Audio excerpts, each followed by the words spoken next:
Assalamualaikum warahmatullahi wabarakatuh. Alhamdulillahi rabbil alamin. Alhamdulillahilladzi bi ni'matihi tatimmus shalihat. Asyhadu an la ilaha illallah wahdahu la syarikalah wa asyhadu anna Muhammadan abduhu wa rasuluh. Qala Allah Ta'ala ya ayyuhan nasu ittaqu rabbakum alladzi khalaqakum min nafsin wahidah wa khalaqa minha zawjaha wa batha minhuma rijalan katsiran wa nisaa'a wattaqullaha allazi tasaaluna bihi wal arham innallaha kana 'alaikum raqiba. Allahumma shalli ala Muhammad wa ala alihi wa sahbihi wa man tabi'ahum bi ihsanin ila yaumiddin, amma ba'd. Alhamdulillah, segala puji syukur kita panjatkan. Di saat orang-orang healing, staycation, kita masih belajar bersama nih. Ini nikmat yang luar biasa. Tapi ingat, gak boleh ujub. Karena kalau ujub, amalan kita hilang pahalanya. Kita berdoa, minta kepada Allah agar menjadi orang yang lebih pintar bersyukur. Dan ciri orang yang bersyukur adalah ketika dia menggunakan nikmat yang Allah berikan untuk terus berada di jalan ketaatan, di jalan ketakwaan. Dan menuntut ilmu adalah jalan utama menjadi manusia yang taat kepada Allah. Selain dapat snack box ya Pak ya. Alhamdulillah. Salawat serta salam kita haturkan kepada junjungan kita yang kehidupannya dibahas, yang perkataannya, perbuatannya, persetujuannya kita cari tahu, yang menjadi bimbingan kita menjalani kehidupan kita sebagai manusia, Rasulullah Shallallahu Alaihi Wasallam. Alhamdulillah, ana senang nih bisa hadir lagi di sini. Semoga nggak bosan ya Pak ya.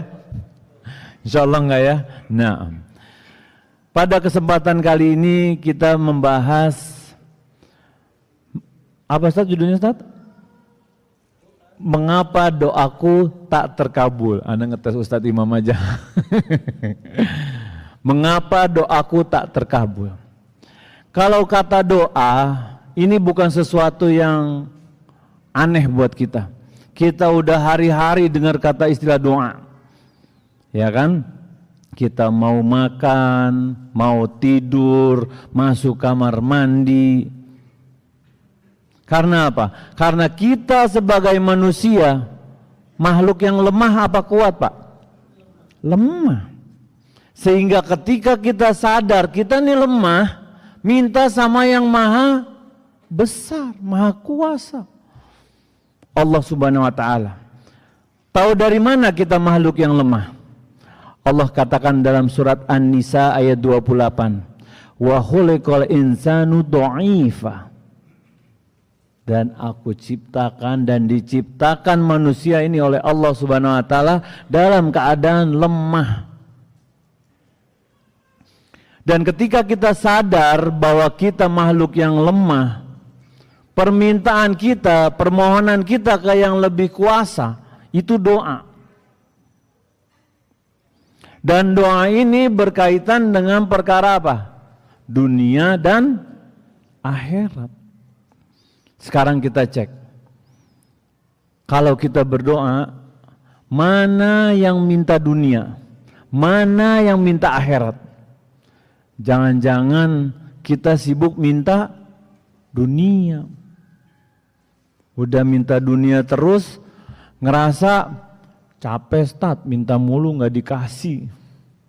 Minta toko laris, gak laris-laris kata dia. Minta jabatan di kantor naik, gak naik-naik. Minta istri nambah, gak nambah-nambah. Gak usah angkat tangan Pak, ada ibu-ibu di belakang. Ntar tidur di teras loh kalau angkat tangan.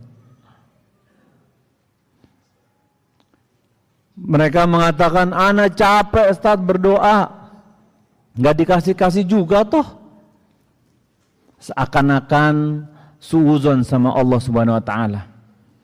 Dan suuzon kepada Allah Subhanahu wa Ta'ala adalah dosa. Oleh karena itu kita bahas nih. Alhamdulillah waktunya agak panjang. Kita bahas apa yang berkaitan dengan doa. Dan mengapa doa sepertinya tak terkabul. Kita lihat dari segi bahasa. Doa ini permohonan secara lugoh ya. Tapi secara syariat doa ini adalah permohonan seorang hamba. Seseorang yang posisinya di bawah kepada yang lebih tinggi, kepada Allah Subhanahu wa taala, atas apa-apa yang ia perlukan untuk memperbaiki agamanya dan dunianya. Dan kita harus sadar, doa adalah ibadah doa itu. Dan Allah katakan dalam surat Ghafir ayat 60, Allah katakan wa qala rabbukum ud'uni. Allah Subhanahu wa taala mengatakan ud'uni, minta sama aku, memohon sama aku, astajib lakum. Allah mengatakan memohonlah kepada aku akan kabulkan permohonanmu. Dan dalam hadis riwayat Abu Dawud, Rasulullah SAW mengatakan ad-du'a'u huwal ibadah. Doa adalah ibadah. Dan doa ini adalah suatu ibadah yang paling mulia di sisi Allah Subhanahu wa taala. Mengapa dikatakan paling mulia? Karena ketika kita berdoa kepada Allah, ini bentuk komunikasi kita dengan Allah Subhanahu wa taala. Kita sebagai manusia, kebutuhan kita banyak apa sedikit, Pak? Banyak. Banyak apa banyak banget? Banyak banget. Karenanya wajib kita ketika kita mengaku seorang muslim untuk selalu meminta kebutuhan kita kepada Allah Azza wa Jal. Dan Allah Azza wa Jal nggak sama seperti makhluknya, nggak sama seperti manusia.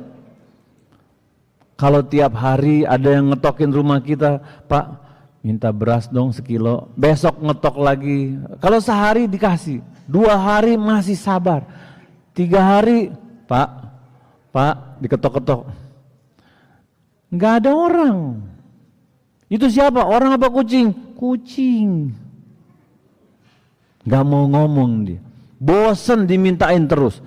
Sedangkan Allah Azza wa Jalla beda, Pak. Semakin hambanya memohon kepada Allah, Allah semakin senang.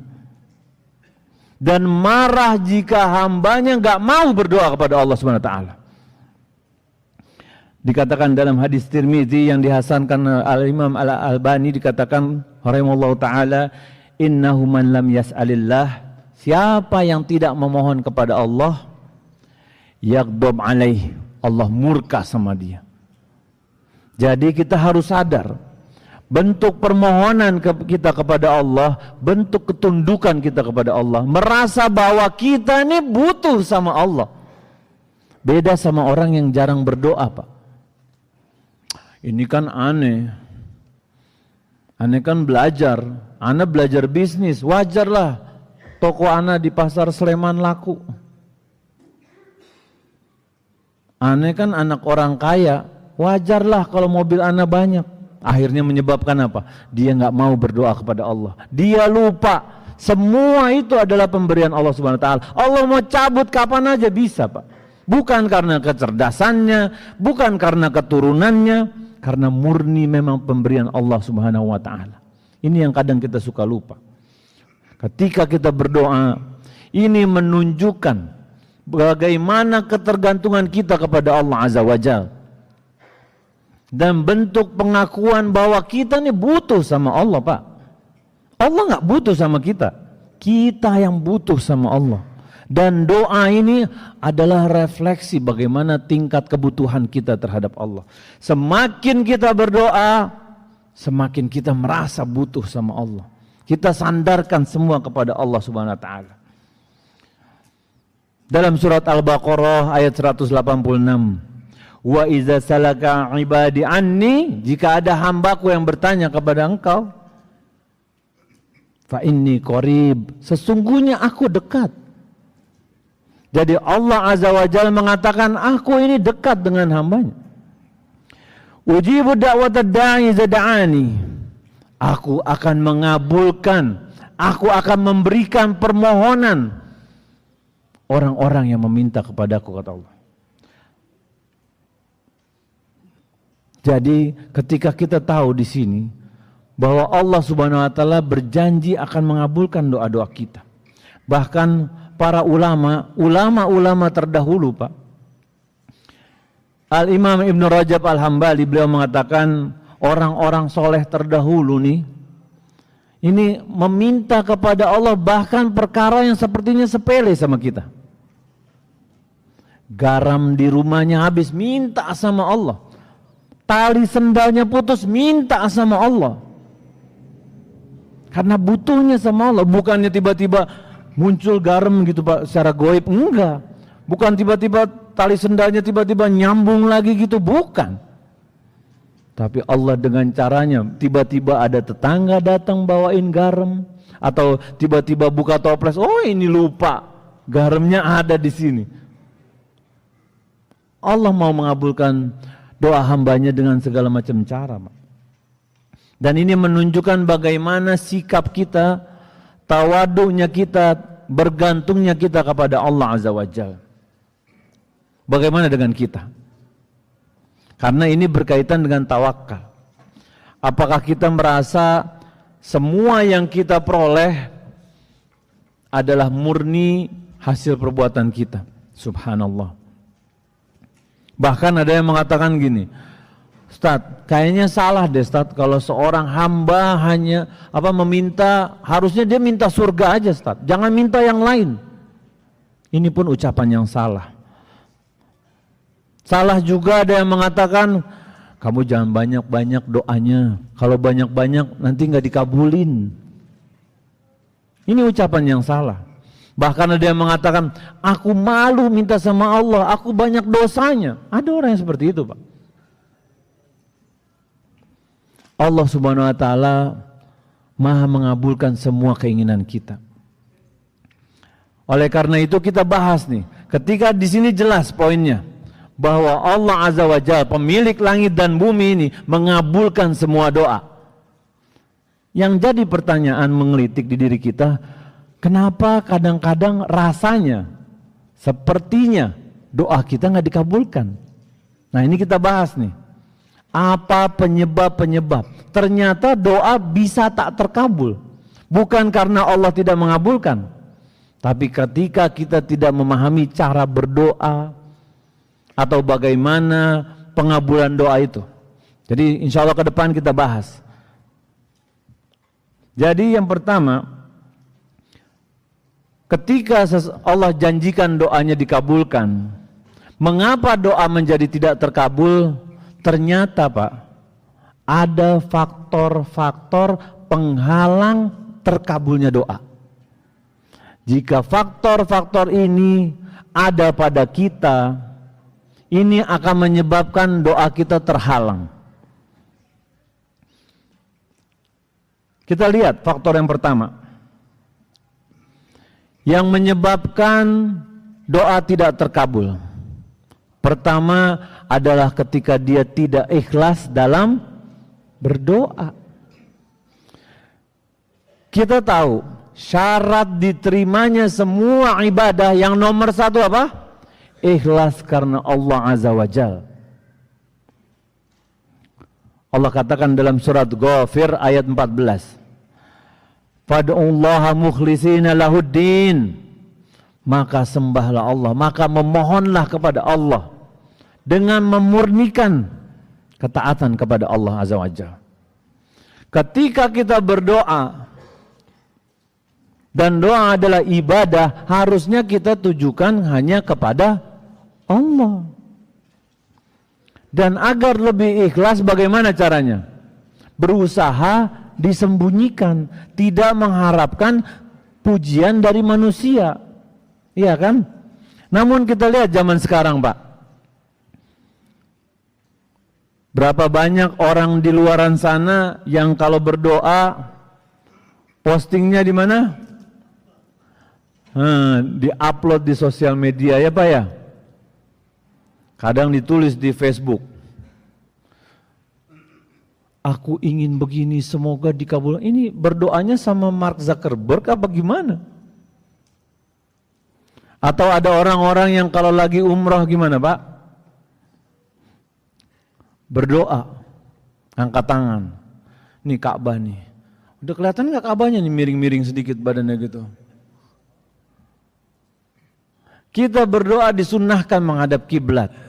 Tapi ketika kita membelakangi kiblat dan kita berharap, ini lagi berdoa nih, tunjukin ke orang-orang nanti di Jakarta nih. Apakah kita mengharapkan pujian manusia atau ikhlas karena Allah SWT? Mengharapkan pujian manusia. Ini kira-kira termasuk berdusta enggak? Kalau kita melakukan seperti ini. Jadi hati-hati. Jangan sampai yang tadinya nilainya ibadah malah rusak. Malah dapat dosa. Dan menyebabkan doanya tidak dikabulkan oleh Allah Azza wa Jalla. Udah gitu pulang komplain lagi. Tat, aneh udah doa tat depan Ka'bah tat. Enggak dikabulin juga kata dia. Itu bukan depan, belakang Ka'bah itu. Hati-hati.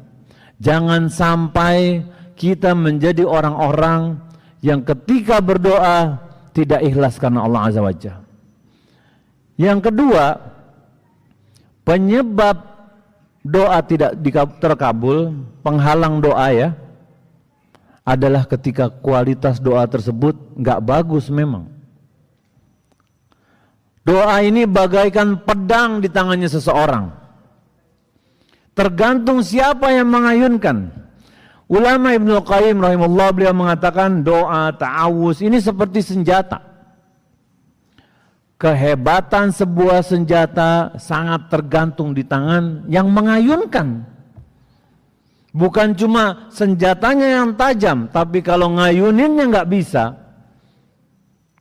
Jadi kalau senjatanya atau doanya adalah yang tidak ada cacatnya, udah bagus nih. Tapi ketika yang mengayunkan lengannya lemah, nggak kuat, nggak bisa, mau menebas pohon pisang pun nggak bisa. Bukan cuma itu, ketika tangannya lemah ataupun ada yang mencegah tangannya mengayun, ada penghalangnya, tentu dia nggak akan mampu menggunakan senjata itu. Kita harus sadar jamaah, ketika kita berdoa meminta kepada Allah, kita harus tahu kita ini lemah. Kita lemah. Kita bukan siapa-siapa. Kita membutuhkan Allah Subhanahu wa taala yang maha kaya, maha kuasa, yang mengatur ini semua. Dan orang yang berdoa, kalau dia tidak mampu menyatukan hati dan lisannya, ataupun ada yang menghalangi doa terkabulnya doa tersebut, efeknya juga nggak ada Pak. Karena memang kualitas doa ini yang rendah. Atau ketika seseorang berdoa tapi hatinya nggak hadir tuh. Contohnya, tahu nih doa antara azan sama iqamah mustajab, dikabulkan sama Allah, lebih mustajab. Masih ada 1 menit, nggak, hatinya nggak hadir. Yang penting disebutkan semua doanya. Rabbana atina fid dunya hasanah wa fil akhirati hasanah wa qina adzabannar. Semua disebutkan, tapi hatinya nggak hadir. Nggak ada rasa keinginan bahwa dia ini lemah. Aku memohon kepada Engkau ya Allah. Aku bukan siapa-siapa. Yang ubun-ubunku di dalam genggaman Engkau ya Allah. Jadi agar doa kita dikabulkan, kita harus perbaiki kualitas doa kita. Yang ketiga, yang menjadi penghalang doa dikabulkan adalah ketika seseorang memakan makanan dari harta yang haram. Karena dalam hadis yang diriwayatkan oleh Abu Hurairah radhiyallahu anhu, innallaha thayyibun. Allah baik. La yaqbalu illa thayyiban. Allah enggak menerima apa-apa yang enggak baik. Bahkan bukan cuma kita yang diperintahkan. Para rasul diperintahkan oleh Allah Subhanahu wa taala untuk memakan yang baik-baik. Dalam surat Al-Mu'minun ayat 51 Allah Subhanahu wa taala mengatakan, "Ya ayyuhar rusul, wahai para rasul, kulu min thayyibati wa'malu sholihan." Makan apa-apa yang baik dan berbuat amal soleh. Bahkan ada seorang sahabat Sa'ad bin Abi Waqqas radhiyallahu anhu, beliau seseorang yang terkenal mustajab doanya di antara semua sahabat Rasulullah SAW. Ada yang tanya, faqal, ketika ditanya kenapa doanya selalu mustajab, ditanya sama sahabat yang lain, beliau mengatakan, ma rafa'tu ila fammi luqmatan, aku enggak pernah masuk walaupun cuma sesuap, illa wa ana alimun min aina maji'uha, kecuali aku tahu dari mana nih aku dapat dan dari mana dia keluar. Ketika kita mau memasukkan makanan ke dalam mulut kita, kita harus tahu nih Pak, ini makanan bukan cuma sertifikasi halal, tapi kita tahu ini dari harta yang halal atau bukan. Kadang kan kita namanya manusia ya, tat makan tat lagi viral tat. Halal enggak? Jangan cuma model viral. Masa enggak halal sih Ustaz? Ayam doang bisa jadi. Kita harus tahu mana makanan yang halal yang kita masukkan. Jangan sampai kita memakan makanan yang haram ke dalam perut kita. Nauzubillah.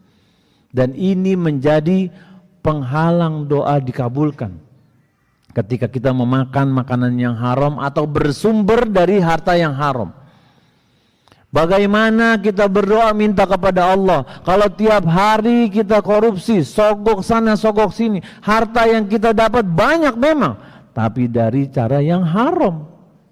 Dan kita berharap anak-anak kita jadi anak-anak yang soleh dan kita jajali mereka makanan yang haram. Nauzubillah. Lebih berkah kita jualan nasi kuning Pak di depan rumah dibandingkan kita pejabat besar tapi semua dengan harta yang haram, dengan ajudan dan yang lainnya. Nauzubillah. Semoga Allah jaga semua yang hadir di sini jangan sampai makan makanan yang haram, baik dari hartanya ataupun dari zatnya. Karena zaman sekarang adakah yang bilang, tat nyari yang haram aja susah, apalagi yang halal. Iya kan Pak? Ada nggak yang bilang begitu Pak? Ada. Itu syubhat Pak. Itu bisikan syaitan Bu. Biar apa? Biar kita langsung ngejar yang haram, nggak usaha dulu nyari yang halal. Kita lebih perlu yang halal, karena yang halal ini berkah. Pernah nggak punya uang sedikit tapi nggak habis-habis rasanya? Itu berkah tuh Pak. Tapi pernah nggak punya uang banyak tapi kemana aja nih duit, gak ada bekasnya. Karena kita perlu rezeki yang banyak apa yang berkah. Banyak tapi berkah Ustaz. Kita perlu yang berkah. Masalah banyak atau sedikit semua takdir Allah. Sudah Allah tentukan jumlahnya. Ana teringat satu kisah. Jadi ada seorang miskin datang ke rumah sahabat Ali bin Abi Thalib radhiyallahu anhu. Dia datang. Dia mau meminta uang, ana lupa, 2 dirham atau 3 dirham. Dia ketok rumahnya. Ali bin Abi Thalib radhiyallahu anhu membukakan pintunya dan mengatakan, tunggu sebentar, ana cari dulu uangnya di belakang.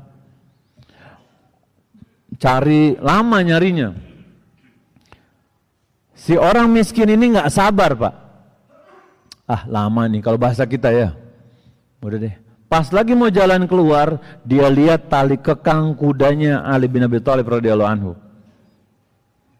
Karena dia merasa butuh, diambil sama dia, dicuri, dibawa sama dia. Kemudian Ali bin Abi Thalib radhiyallahu anhu mau pergi, dilihat tali kekangnya nggak ada. Dia perintahkan untuk pembantunya membeli di pasar. Jadi tadi orang miskin itu minta 3 dirham lah, kita anggapannya lupa antara 2 atau 3. Kemudian pembantunya pergi ke pasar. Ternyata bertemu dengan si pencuri, si orang miskin yang mencuri, dan menjual tali kekang yang sama harganya 3 dirham. Pas pulang ke rumah, ini tali kekangku. Dan pencuri itu mendapatkan 3 dirham. Jika dengan cara yang haram tentunya. Jika dia sabar, 3 dirham itu tentu akan menjadi milik dia. Jadi kita cari dengan cara halal, dengan cara haram, jumlahnya sama. Tapi keberkahannya beda. Dari sini kita dapat hikmah bahwa rezeki yang berkah, yang halal itu jauh lebih bermanfaat buat diri kita. Bahkan ada ancaman bagi orang-orang yang memakan harta yang haram. Nauzubillah. Yang keempat ya, penghalang terkabulnya doa. Sebentar, minum dulu. Bismillah.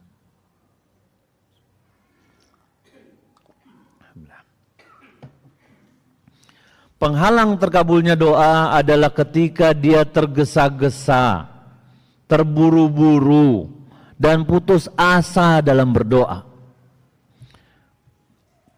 Kita lihat Nabi Ayub alaihissalam, Nabi yang mengalami cobaan bertubi-tubi, Pak. Diterima tuh dengan sabar, gak komplain, terus gak putus berdoa dan berharap kepada Allah. Nabi Ayub alaihissalam terkena penyakit, Pak. Berapa lama kena penyakitnya? Ada yang tahu nggak? Ini ada hadiahnya nih. 8 nasihat berharga meraih hidup bahagia. Siapa yang tahu? ChatGPT boleh deh. Google boleh. Berapa lama Nabi Ayub alaihissalam terkena penyakit? Mana? Angkat tangan. Orang dalam nggak boleh. Hah? Silakan. Kurang tepat. Ada pendapat lain? Monggo. 18 tahun hadiah buat antum. Nanti diambil habis kajian nanti. Dibaca ya, janji ya. Nah, kena penyakit 18 tahun, Pak. Bukan itu doang. Nabi Ayub alaihissalam Allah wafatkan anak-anaknya yang dia cintai. Hartanya habis, jadi orang fakir. Cuma ditemani oleh istrinya yang setia. Dan 2 orang temannya yang membantunya setiap hari. Bahkan dikatakan tinggal di pinggiran kota di dekat tempat sampah-sampah. Ini penyakit yang bau, Pak. Yang kadang kulitnya sampai kelupas-kelupas. Dalam surat Al-Anbiya ayat 83 dan 84 Allah tetapkan kisah ini. Wa ayyuba idnada rabbahu anni masanniyadur. Dan ingatlah kisah Ayub ketika dia menyeru kepada Rabbnya. Ya Rabb, sesungguhnya aku ditimpa penyakit dan engkau adalah wa anta arhamur rahimin, dan engkau adalah Rabb yang maha penyayang dan maha penyasih di antara semua penyayang. Kemudian apa? Allah subhanahu wa ta'ala kabulkan doanya. Sakit 18 tahun loh, Pak. Bentar apa lama nih? Lama. Kemudian Allah katakan dalam ayat berikutnya, fastajabna lahu fakashafna ma bihi min dur. Kemudian kami perkenankan semuanya. Jadi dikabulkan doanya oleh Allah Subhanahu wa taala. Kemudian kami hilangkan semua kesulitannya, penyakitnya. Wa atainahu ahlahu wa mislahum. Kemudian kami datangkan wa atainahu ahlahu. Allah datangkan tuh. Allah ganti. Jadi anak-anaknya yang wafat, wallahu ta'ala alam, awalnya 6. Terus dilipat gandakan oleh Allah Subhanahu wa taala jadi 12. Wa mislahum ma'ahum. Jadi kami datangkan dan yang serupanya sepertinya. Jadi didobel sama Allah Subhanahu wa taala anak-anaknya.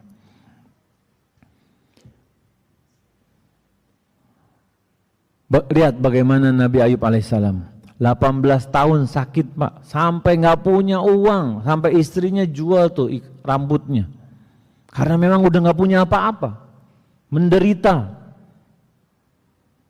Bayangin, dari tadinya luar biasa jatuh, Pak, itu lebih perih, Pak. daripada yang memang dari awal miskin, ya kan? Kalau dari awal miskin paling mintanya ya kalau bisa kaya, nggak bisa ya gini-gini juga oke gitu, ya kan?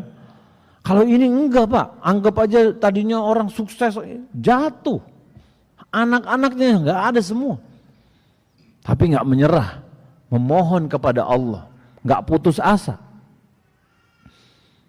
Karena ketika seseorang putus asa terhadap doanya, Allah nggak kabulkan doanya. Dalam hadis Bukhari dan Muslim, Rasulullah SAW mengatakan, yustajabu li ahadikum ma lam ya'jal. Sesungguhnya doa kalian itu dikabulkan sama Allah Subhanahu wa taala selama kalian nggak buru-buru. Bagaimana definisi buru-buru? Yaqul, kemudian Rasulullah SAW mengatakan, da'autu, aku udah berdoa, aku udah meminta kepada Allah, falam yustajab li, tapi aku belum dikabulkan. Itu definisi ketika seseorang buru-buru meminta kepada Allah SWT. Jangan sampai kita masuk ke yang ini Pak, karena kadang zaman sekarang begitu kan, semuanya mau instan. Doanya sekarang minta dikabulinya kemarin, saking instannya Pak. Cukup yang instan, cukup mie Pak. Jangan semuanya mau instan. Ketika kita berdoa kepada Allah, jangan minta pokoknya sekarang ya Allah. Pokoknya nggak mau tahu lah, pokoknya sekarang. Nggak bisa. Dan dimaksud dalam riwayat Muslim, ketika para sahabat bertanya kepada Rasulullah SAW, apa maksudnya orang tergesa-gesa dalam berdoa? Nabi SAW menjawab, ia mengatakan, aku ini udah berdoa, tapi aku tidak melihat bahwa doaku ini dikabulkan oleh Allah SWT. Kemudian dia menjadi jenuh, dia menjadi bosan, dan meninggalkan doanya itu. Ketika kita hidup, ada kebutuhan, ada kemauan, kita harus yakin semua berjalan di bawah takdir Allah SWT. Tugas kita ikhtiar, tugas kita berdoa, tapi doa kita jangan tergesa-gesa. Ya Allah, aku mau duit 1 juta ya Allah, sekarang ya Allah, sekarang. Ada kan di sosial media ya, yang orang minta-minta fulus ya kan? Kalau kita diberikan fulus tapi malah tambah jauh dari agama, nauzubillah Pak. Kita harus tahu ketika kita berdoa, minta uang misalnya, minta jadi kaya raya misalnya, boleh nggak minta kaya raya? Boleh.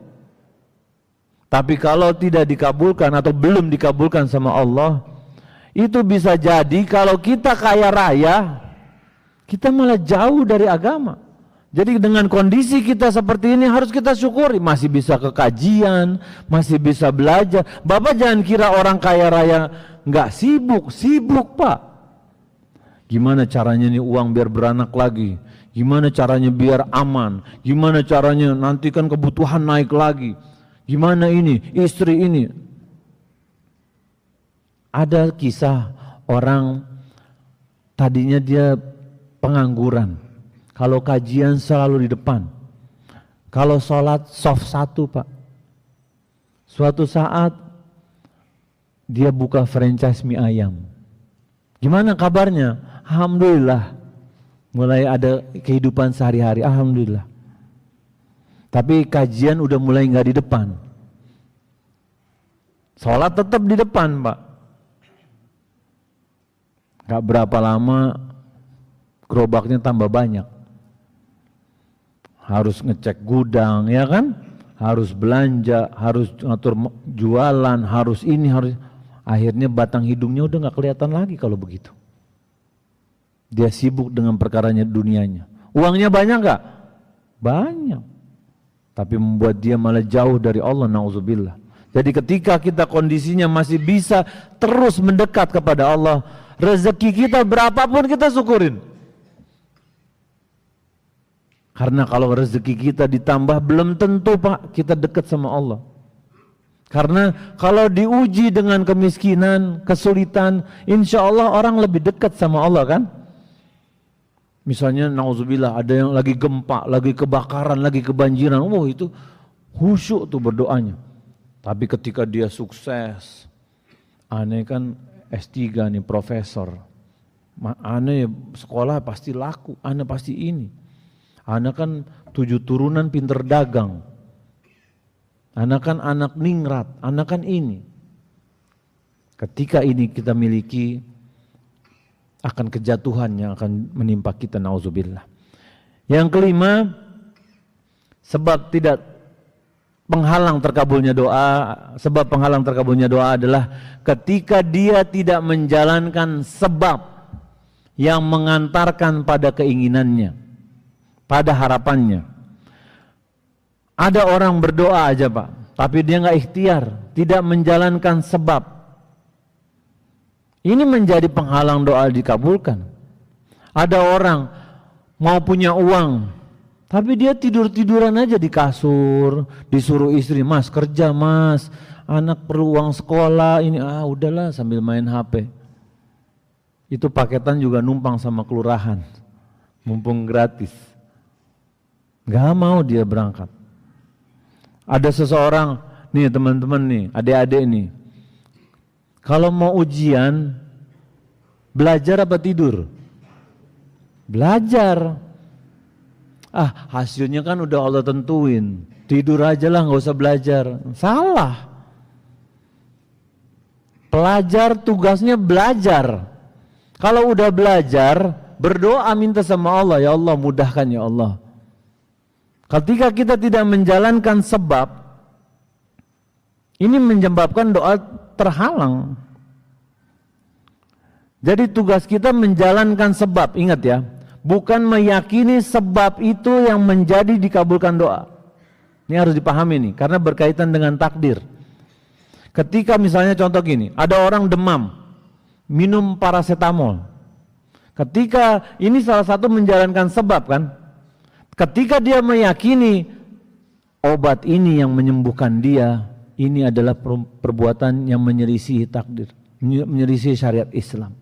Karena penyebab kesembuhan adalah Allah Subhanahu wa taala. Masalah dari obat atau dia cukup tidur atau dia makan yang bergizi ya kan, atau dia minum air hangat, itu Allah yang menentukan bukan kita. Karena banyak Pak orang kalau berobat, aneh kalau nggak ke dokter ini nggak sembuh kata dia. Ini pemikiran yang salah. Kita pergi ke dokter A, dokter B, ini menjalankan sebab. Masalah nanti sembuh atau enggak itu takdir Allah. Jangan sampai kita kebablasan, karena ini berkaitan dengan takdir dan ini bahaya. Jadi kalau kita mau dikabulkan doa kita atau tidak terhalang, kita harus menjalankan sebab. Karena Rasulullah SAW dalam hadis riwayat Muslim, beliau mengatakan, ihris ala ma yanfa'uk, bersemangatlah atas apa-apa yang bermanfaat buat engkau. Lihat lanjutan hadisnya, wasta'in billah, dan minta tolong kepada Allah Subhanahu wa taala. Wala ta'jiz, dan jangan kamu pesimis. Udah Ustaz, aku nih udah dicap cancer stadium 4, gak bakalan sembuh. Ini bentuk orang pesimis. Allah mau sembuhkan semua biiznillah. Ikhtiar tetap. Dan selalu memohon kepada Allah. Bukannya malah, udah Ustaz tinggal tunggu matinya aja. Enggak boleh kita seperti itu. Terus kerjakan hal-hal yang bermanfaat buat akhirat kita. Selanjutnya yang keenam, ketika dia berdoa tidak menghadirkan hatinya, atau hatinya lalai ketika berdoa kepada Allah Subhanahu wa taala. Dalam hadis Tirmizi, Rasulullah SAW mengatakan, "Ud'ullaha wa antum muqinu bil ijabah." Berdoalah, mintalah kepada Allah dan engkau yakin doa engkau akan dikabulkan.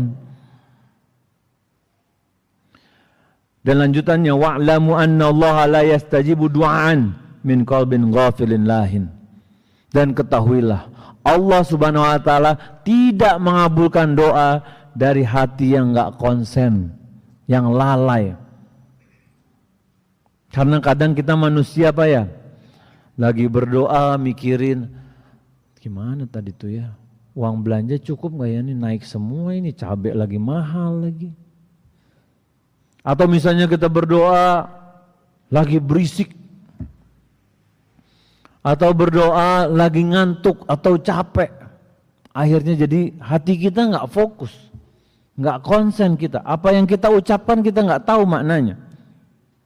Dan salah satunya juga itu tadi, ketika kurangnya pemahaman kita terhadap makna dari doa itu. Kita kadang kan orang Islam ya di Indonesia ya berdoa kan pakai bahasa Arab Pak ya. Kadang kita nggak tahu makna doanya. Dan doa ini sifatnya pribadi Pak. Tiap orang sama nggak kebutuhannya? Beda-beda. Ada yang mau punya anak lagi, ada yang mau punya istri, ada yang mau bisnisnya, ada yang ya macam-macam. Ada yang diangkat dari penyakit. Jadi doa ini sifatnya pribadi, masing-masing punya doa sendiri-sendiri. Jadi kalau kita berdoa, berdoa sendiri, minta sama Allah, sesuaikan custom itu doa kita, sesuai dengan kebutuhan kita. Dan jangan berhenti, karena kadang kita orang Indonesia nggak tahu nih doanya. Kadang kita lihat ada orang Arab datang kan, lagi ngobrol dia, amin, amin, amin, amin, amin aja orang lagi ngobrol dia. Ya nggak Abdullah ya? Sering antum diaminin, sering diaminin. Padahal dia cuma ngobrol biasa, amin, amin tuh bapak tahu. Sering begitu. Kalau umroh juga gitu, kalau lagi kunut, imamnya nangis-nangis, kita orang Indonesia nangis semua. Kenapa? Kasihan imamnya sedih banget, nangis juga dia. Tahu artinya? Enggak. Subhanallah. Iya kan? Kita kalau berdoa harus tahu maknanya. Minimal yang kita mau minta doanya. Jangan doanya, pokoknya yang penting sapu jagat Ustaz. Robbana atina, boleh memang, siapa yang ngelarang? Enggak ada, tapi banyak doa yang dituntun, yang diajarkan oleh Rasulullah SAW. Pelajari Pak, apalkan. Robbana zalamna, ada doa Nabi Yunus, ada macam-macam. Ada doa Nabi Ibrahim, ada doa minta anak soleh. Ini doanya, Robbana, pokoknya Robbana aja terus, atina pokoknya Ustaz. Ana tanya, nih coba sedikit. Tentang kalau kita tahu, anak ajarkan Rabbana atina fid dunya hasanah wa fil akhirati hasanah wa qina adzabannar. Ini doa yang insya Allah dihafal sama semua. Tapi kita tahu nggak makna yang dalamnya? Atina fid dunya hasanah. Ini minta kebaikan di dunia kan? Wa fil akhirati hasanah, dan meminta kebaikan di akhirat kan? Wa qina adzabannar, dan dijauhi dari api neraka. Kalau dengan akal kita berarti minta apa? Apa ya? Life balance kan? Di dunia dapat kebaikan, di akhirat dapat kebaikan kan? Berarti kan mikirnya di dunia dapat harta, anak ini, di akhirat masuk surga kan? Sebenarnya para ulama menjelaskan maknanya bukan itu. Ketika kita meminta kebaikan di dunia, dan kebaikan yang sejati di dunia ini adalah ketika kebaikan tersebut bermanfaat buat kita di akhirat. Bedakan maknanya kan? Kadang kan orang memikir apa? Balance start, dunia senang, akhirat senang. Kita hidup harus balance. Ada yang mengatakan begitu kan? Lah, kita meminta kebaikan di dunia, kebaikan yang bermanfaat buat di akhirat kita. Buat apa di dunia kita dapat kaya raya istri, tapi nggak dapat kebaikan di akhirat? Bukan itu versinya. Nah, dan banyak lagi doa-doa yang lain yang harusnya kita pahami nih makna sebenarnya. Jangan sampai kita gagal paham. Dan harus dibiasakan, kita harus menyiapkan hati kita kalau mau berdoa. Jangan sampai berdoa hati kita nih nggak fokus, nggak konsen. Kadang ambil merem-merem berdoa, ya kan? Dan ini adalah perbuatan yang salah. Jangan sampai kita termasuk orang yang seperti itu. Dan sebagai penutup, sesungguhnya Allah Subhanahu wa taala ketika mengatakan bahwa doa ini dikabulkan, ya, itu ada berbagai macam bentuk pengabulan doa. Dalam hadis yang panjang, Allah Subhanahu wa taala dalam hadis yang panjang Rasulullah SAW mengatakan dalam hadis riwayat Musnad Imam Ahmad, ketika seorang muslimin berdoa kepada Allah Subhanahu wa taala dengan doa yang tidak ada dosa di dalamnya, dan dia juga tidak memutuskan tali silaturahim, Allah akan kabulkan doanya dengan 3 cara. Yani, yang pertama, Allah kabulkan doanya sesuai dengan apa yang dia inginkan, persis seperti apa yang dia minta. Ada orang berdoa minta uang 1 juta, Pak, ya kan? Allah tiba-tiba ada yang bayar utang nih 1 juta, ya kan? Tiba-tiba ada yang belanja beli sarung kita 1 juta profitnya. Misalnya ada orang yang berdoa, ya Allah kasih aku kesembuhan dari pilek. Itu tidur bangun sebentar hilang pileknya. Itu cara pertama, Allah langsung berikan saat itu juga. Yang kedua dikatakan ketika doanya tidak sesuai dengan yang dia inginkan, Allah simpan baginya. Jadi doanya nggak sesuai dengan yang dia inginkan. Misalnya dia minta uang atau dia minta sembuh dari penyakit, Allah tidak kabulkan permintaannya, tapi Allah simpan. Karena kita tahu doa ini kan ibadah kan. Ketika ibadah Allah simpan sebagai ganjaran pahala. Jadi kita berdoa Pak, Bu, nggak pernah rugi. Jangan kita tinggalkan doa itu. Nggak dikabulkan, udah nggak usah berdoa. Salah, doa ibadah. Ketika kita berdoa kita minta sama Allah SWT. Itu yang kedua. Dan yang ketiga, ketika dia meminta dan dikabulkan dengan cara dipalingkan sama Allah SWT dari kejelekan yang semisalnya. Jadi contohnya kalau misalnya ada orang berdoa minta uang 5 juta, minta sama Allah, Allah palingkan dari musibah yang senilai itu. Misalnya dia keserempet, bisa patah tulangnya, biayanya 5 juta. Atau motornya, mobilnya, kalau keserempet biayanya seperti itu, Allah palingkan. Kalau musibah yang terhindar kita tahu nggak? Tahu nggak Pak? Terhindar dari musibah? Nggak tahu kita. Dan kita harus yakin bahwa ini semua adalah bentuk-bentuk Allah mengabulkan doa kita.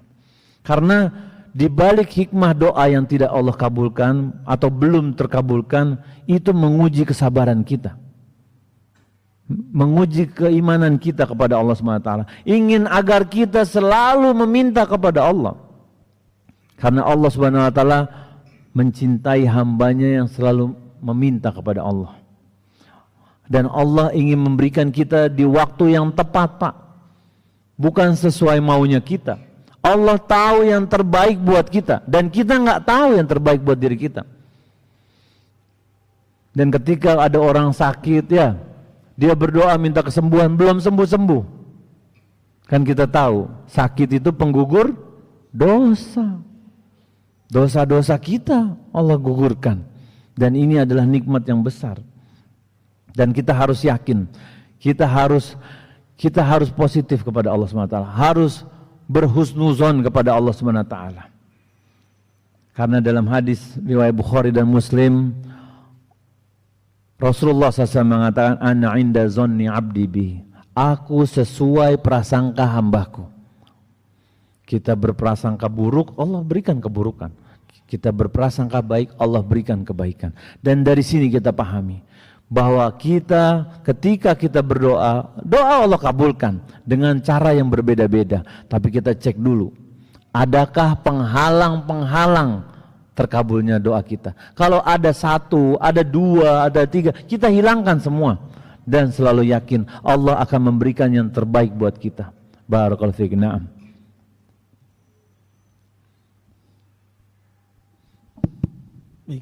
Baik, jazakallahu khairan Ustaz Taufik Al-Haddad hafizallah yang telah memberikan materi kajian pada malam hari ini. Baiklah Bapak Ibu jamaah sekalian, kita masuk di sesi tanya jawab. Monggo bagi para hadirin ibu atau bapak ingin bertanya, monggo silakan. Ada? Atau kalau mungkin malu, mungkin bisa lewat WA di 0878 3944 0511 nggih. Bisa di 0878 3944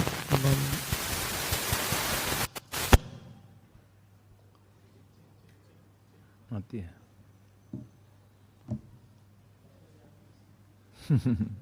Alhamdulillah.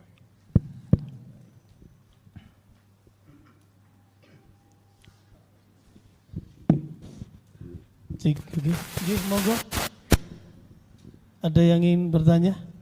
Silakan, ibu-ibu. Onje, monggo. Kira-kira ada hadiahnya dan ini masjid.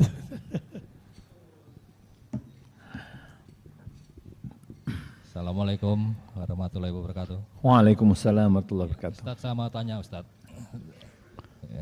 Pak siapa namanya biar bisa kenalan? Pak Dewo. Pak Dewo. Nah. Masalah kita tidak boleh berhenti berdoa, berputus asa. Maksudnya kita berdoa kalau dikabulkan kan kita langsung tahu. Misalnya minta mobil. Nah. Terus sebulan kemudian ada yang belikan kita mobil, kita langsung. Nah. Terus misalnya kita berdoa, kita belum tahu itu doanya dikabulkan apa tidak. Gitu. Terus kita berhenti meminta, tapi karena sudah tidak ingin itu gimana, Ustaz? Nah. Kita tidak ingin lagi, misalnya kita pertama minta ya mobil tadi. Nah. Terus setelah sebulan kita berdoa, Ya. kalau terkabul kita langsung tahu, tapi ini kita nggak tahu, tapi terus kita berhenti, tapi bukan karena berputus asa, tapi karena sudah karena memang udah nggak perlu doa yang itu maksudnya. Itu gimana, Mas? Ya, itu aja ya. Assalamualaikum warahmatullahi wabarakatuh. Waalaikumsalam. Masya Allah, pertanyaan Pak Dewo luar biasa. Bagaimana kalau kita berdoa terus kita udah terpenuhi atau kita udah nggak butuh permintaan yang itu? Nah, karena doa adalah permohonan kita, ya permohonan sah-sah aja Pak kalau kita mau ganti kan. Tapi yang pasti kita harus tahu tuh, kalau misalnya kita nggak butuh yang ini, kebutuhan kita yang lain masih banyak. Ya kan, kita minta istri yang solehah, kita minta Allah jaga anak-anak kita dijauhkan dari musibah, ya kan, kita minta mobil kita selamat di perjalanan, kita banyak Pak. Jadi kalau misalnya kita punya doa spesifik yang sudah kita nggak perlu lagi misalnya, boleh-boleh aja kita ganti dengan yang lain. Dan sekedar saran, kalau berdoa jangan mengarahkan Allah. Misalnya gini, doanya mintanya, ya Allah, aku tuh pengen masuk jadi TNI misalnya. Pokoknya jadi TNI ya Allah, nggak bisa kalau nggak jadi TNI, nggak boleh. Karena permohonan kita kan bisa dikabulkan, bisa nggak dikabulkan kan. Ketika kita meminta kepada Allah, kita meminta, ya Allah, jika engkau ridho, jadikanlah aku TNI. Jika tidak, jadikanlah aku orang yang sabar.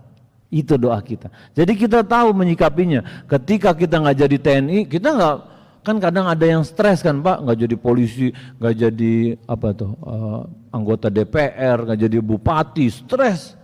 Karena dia udah fokus dengan itunya.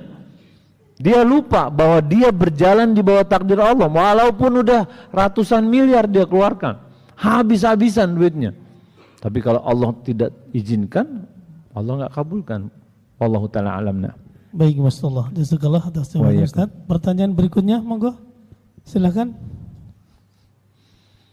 Atau lewat kertas catatan, ibu-ibu, monggo. Ada yang ingin bertanya?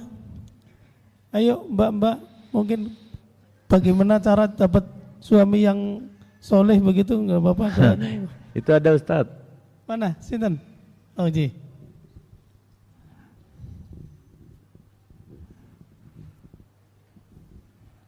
Assalamualaikum warahmatullahi wabarakatuh. Waalaikumsalam warahmatullahi wabarakatuh. Yang ingin saya tanyakan Pak Ustaz, bagusnya itu kalau juz terakhir itu doanya bahasa Arab atau bahasa kita sendiri? Nah, Masya Allah.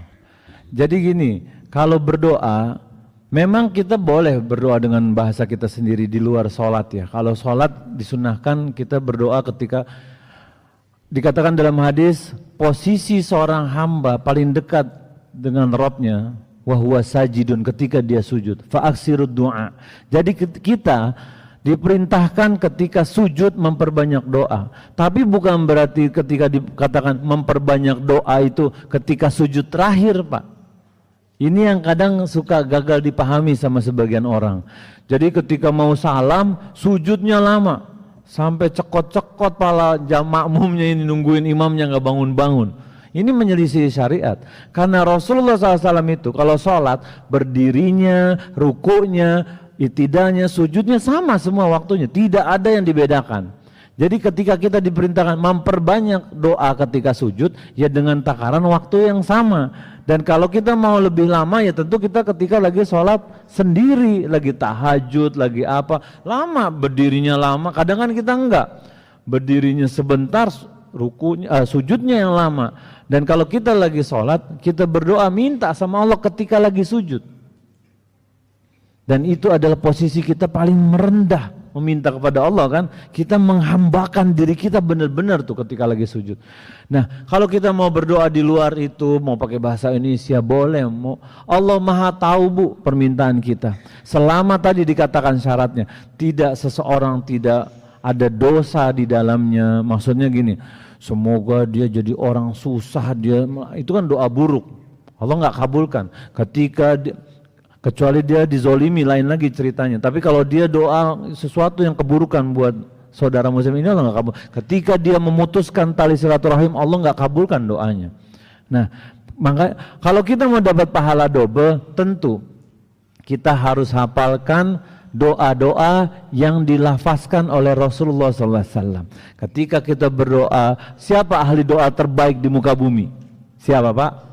Rasulullah SAW. Ketika kita berdoa, kita mencontoh beliau alaihissalam, dapat pahala dua Pak. Satu, doanya sebagai ibadah. Pahala yang kedua, mengikuti tuntunan Rasulullah SAW. Kita para sahabat Pak, kadang ada satu sahabat berjalan agak aneh. Kenapa ini? Aku ingat Rasulullah SAW pernah lewat sini dengan rutenya seperti ini. Segitunya Pak mau mengikuti tuntunan Rasulullah SAW. Bagaimana dengan kita? Semakin kita berusaha mengikuti tuntunan Rasulullah SAW, semakin selamat. Dan doa-doa Rasulullah SAW, Masya Allah Bu, luar biasa semua. Dan kita bisa hafalin tuh satu-satu, latihan belajar menghafalkan agar lebih mudah ketika kita. Dan yang penting kita tahu maknanya. Jangan sampai kita tahu bahasa Arabnya tapi maknanya nggak tahu, rugi kita. Nah, wallahu taala alam. Nah. Baik, masyaallah. Jazakallahu khairan Ustaz. Ada? Nanti, moga. Asmanipun sinten? Mujiono Ustaz Imam. Pak Sujiono. Mujiono. Mujiono, alhamdulillah. Mau tanya ini Ustaz, doa Allahumma aini la dzikrika wa syukrika wa husni ibadatik. Itu dikatakan dubur sholat. Itu dibaca sebelum salam atau sudah salam? Terima kasih. Nah, doa itu wallahu ta'ala alam diperintahkan ketika kita sebelum salam kita baca. Jadi ada yang juga minta agar kita diselamatkan dari siksa kubur, yang lainnya. Nah itu juga boleh kita tambah. Allahumma hasibni hisaban yasira. Ada lagi. Ya doa itu Pak, semakin kita punya perbendaharaan doa yang macam-macam, kita bisa variasikan. Nggak mesti kita harus plak-plak begini terus, nggak mesti. Tapi ketika kita punya variasi, itu menambah khusyuan kita sholat. Ya kan, ketika lagi ruku, lagi sujud, kita variasikan juga kan. Kita minta sama Allah, Subhun kudusun rabbul malaikatu waruh dan yang lainnya. Dengan tujuan apa? Kalau kita sholat dengan doa yang itu aja, nggak divariasiin, pikiran kemana-mana Pak. Mikirin yang ini, subhanallah azimi subhanallah, udah itu aja. Tapi pikirannya nanti habis ini makan gudeg enak nih, ini kesini, ini mikirnya kemana-mana. Motor udah dikunci belum? Udah, waduh rokat keempat lagi kalau anda batalin nanti. Tapi motor hilang, tapi kalau nggak dibatalin sayang. Palanya kemana-mana kalau nggak khusyuk tuh. Tapi kalau kita tahu nih, nanti anda mau sholat, anda mau zikir ini, pas sholat udah bismillah. Wah udah luar biasa. Barakallahu fiik. Naam. Baik, jazakallahu khairan atas jawabannya Ustaz. Oh nggih, monggo. Masya Allah. Banyak yang tanya Ustaz. Masya Allah, Masya Allah.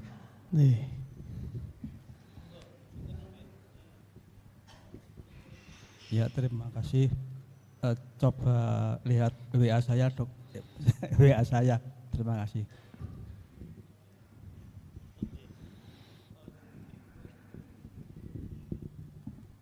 Assalamualaikum warahmatullahi wabarakatuh. Salam. Yang ini Pak perlu kami sampaikan, dari mantapnya berdoa itu mesti kami menyampaikan Bismillahi wala nafsi wa mali wadini. Demi Allah, demi hartaku dan demi agamaku, Allahumma ridha, jadi Allahumma radini biqadaika. Jadi kami terserah kepada ketetapan yang Allah tetapkan. Jadi dengan demikian doa kami tutup demikian, kami hanya berserah kepada Allah SWT. Amin. Gimana itu?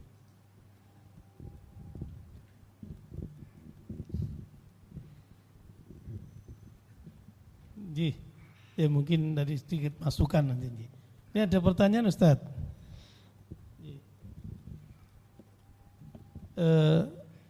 Izin bertanya Ustadz, saya penderita saraf kejepit dan sudah berobat selama 12 tahun, Masya Allah. Masya Allah. Di rumah sakit dan juga sudah operasi sampai 10 kali. Syafa'ullah, sifan ajilan. Tapi sama sekali belum diberi kesembuhan dan malah tambah penyakit macam-macam. Masalah doa sudah saya lakukan setelah sholat, baik itu sholat wajib maupun duha dan tahajud, tapi belum membaik. Mohon saran Ustadz. Nah, sudah berapa lama tadi sakitnya? 12 tahun. Masya Allah. Operasi sudah 10 kali. Masya Allah. Masya Allah. Tentu memang Allah uji hambanya dengan berbagai macam ujian. Dalam hadis dikatakan ada sahabat bertanya kepada Rasulullah SAW, Ayun nas asyadul bala, manusia mana yang paling berat ujiannya? Faqal, dan Rasulullah SAW mengatakan al-anbiya, para nabi-nabi ini ujiannya paling berat. Fal amsal wal amsal, kemudian orang yang serupa dengan serupa keimanannya. Fayubtala rajulu ala hasabidini, seseorang diuji sesuai level imannya. Ketika seorang bertakwa, ujiannya lebih berat. Mungkin beliau adalah seorang yang soleh atau soleha, yang Allah uji dengan ujian, dan Allah katakan dalam Al-Quran, la yukallifullahu nafsan illa wus'aha. Orang nggak diuji di luar kemampuannya. Mungkin bagi kita nggak sekuat seperti beliau, tapi beliau kuat dan beliau bersandar kepada Allah SWT dan yakin doa Allah Maha Adil. Jika terasa tidak dikabulkan bagi kita, Allah simpan di akhirat nanti sebagai ganjaran pahalanya. Allah hapus dosa-dosanya. Betapa indahnya kehidupan kaum muslimin jika kita sadar hidup kita antara beruntung atau beruntung sekali. Ketika kita bersyukur, Allah kasih nikmat, Allah simpan pahalanya. Ketika dikasih ujian, Allah hapus dosa-dosanya. Dan tugas kita bertawakal kepada Allah. Operasi, sakit 12 tahun tentu mengenai dampak emosional kepada diri kita. Tapi ketika kita orang yang bertakwa kepada Allah, bahwa ada orang-orang yang lebih soleh dari kita, yang ujiannya jauh lebih berat dari kita, kita yakin bahwa ujian kita belum seberapa. Dan Allah Ta'ala minta selalu, doakan kepada semua kaum muslimin yang lagi sakit, Allah kasih kesembuhan, Pak. Allah mudahkan ibadah-ibadahnya. Allah jadikan kita orang-orang yang istiqomah. Jangan doa melulu kita. Pokoknya aneh begini, aneh begitu. Tapi kita lupa mendoakan saudara-saudara kita yang di Palestina, yang di Rohingya, ya kan, dan yang lainnya. Jadilah orang-orang yang sibuk dengan diri kita mendoakan kaum muslimin. Barakallahu fiik. Na'am. Baik, jazakallahu khairan atas jawabannya, dan mudah-mudahan Allah gugurkan dosa-dosanya dan amin, semoga diberi amin, kesembuhan. amin, Masya Allah. Anjih, masih ada 13 menit, monggo. Tanya Ustaz. Nah, sholat wajib, sholat sunat itu termasuk doa. nah. Jadi gini, doa itu bisa definisikan sebagai sholat juga. Sedangkan sholat itu adalah bentuk komunikasi kita yang 5 waktu sama Allah yang wajib kan. Kalau kita tidak mengisi sholat itu dengan berdoa, rugi kita Pak. Kita cuma sekedar menggugurkan kewajiban. Kita harus jadi Rasulullah SAW ketika ingin sholat bilang sama Bilal, Bilal hibur kami, istirahatkan kami dengan sholat. Ya kan? Maksudnya apa? Ketika Bilal azan, waduh nikmat nih sholat nih. Waktunya, kalau kita bahas tentang arti surat Al-Fatihah Pak, bisa satu kajian sendiri. Itu bentuk komunikasi kita dengan Allah tuh.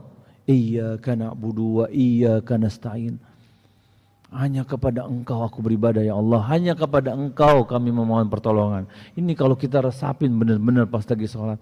Harusnya kita tuh jadi orang-orang yang lebih khusyuk. Dan yakin doa kita selipkan di dalamnya. Ketika sholat kita masih belum mencapai level kehusuan yang lebih baik, perbaiki terus, perbanyak doa-doanya, rubah variasinya. Dan semoga Allah jadikan kita orang-orang yang selalu memperbaiki sholat kita. Karena sholat itu juga doa. Iya kan? Wallahu ta'ala. Nah. Baik, jazakallah khairan jawabannya Ustaz. Masih ada waktu, silakan. Monggo sebentar lagi, ibu-ibu atau mbak-mbak ini. Masih ada? Sinten melih? Nah, mungkin gitu ya. Kalau sudah tidak ada, mungkin kita cukupkan sampai di sini. Nah. Sampun? Sampun. Baiklah. Jazakallah khairan pada Al-Ustaz yang telah memberikan materi kajian pada malam ini di Masjid Besar Sleman Kota, dan mudah-mudahan Allah Subhanahu wa taala menjaga beliau dan keluarganya. Dan mudah-mudahan nanti kita masih diberi kesempatan untuk berjumpa lagi. Amin. Bulan apa kesini lagi? Insyaallah. Qarib insyaallah. Bulan Ramadan. Qarib insyaallah. Baiklah, dan kami ucapkan terima kasih jazakumullah pada takmir atau DKM Masjid yang telah memberikan waktu, dan juga kepada para jamaah Bapak Ibu sekalian yang Masya Allah, luar biasa, meluangkan waktu untuk hadir, Masya Allah sampai di belakang, Masya Allah. Mudah-mudahan Allah rahmati, Allah berikan kemudahan dalam segala urusannya. Yang sakit semoga menjadi penggugur dosa dan diangkat penyakitnya oleh Allah Subhanahu wa taala. Dan mudah-mudahan kita nanti dikumpulkan di surganya Allah Subhanahu wa taala. Baik, Masya Allah. Baiklah Bapak Ibu jamaah sekalian dan para pemirsa, mari kita tutup kajian pada malam ini dan kafarah majelis. Subhanakallahumma wa bihamdika asyhadu an la ilaha illa anta astaghfiruka wa atubu ilaik. Assalamualaikum warahmatullahi wabarakatuh. Waalaikumsalam warahmatullahi wabarakatuh.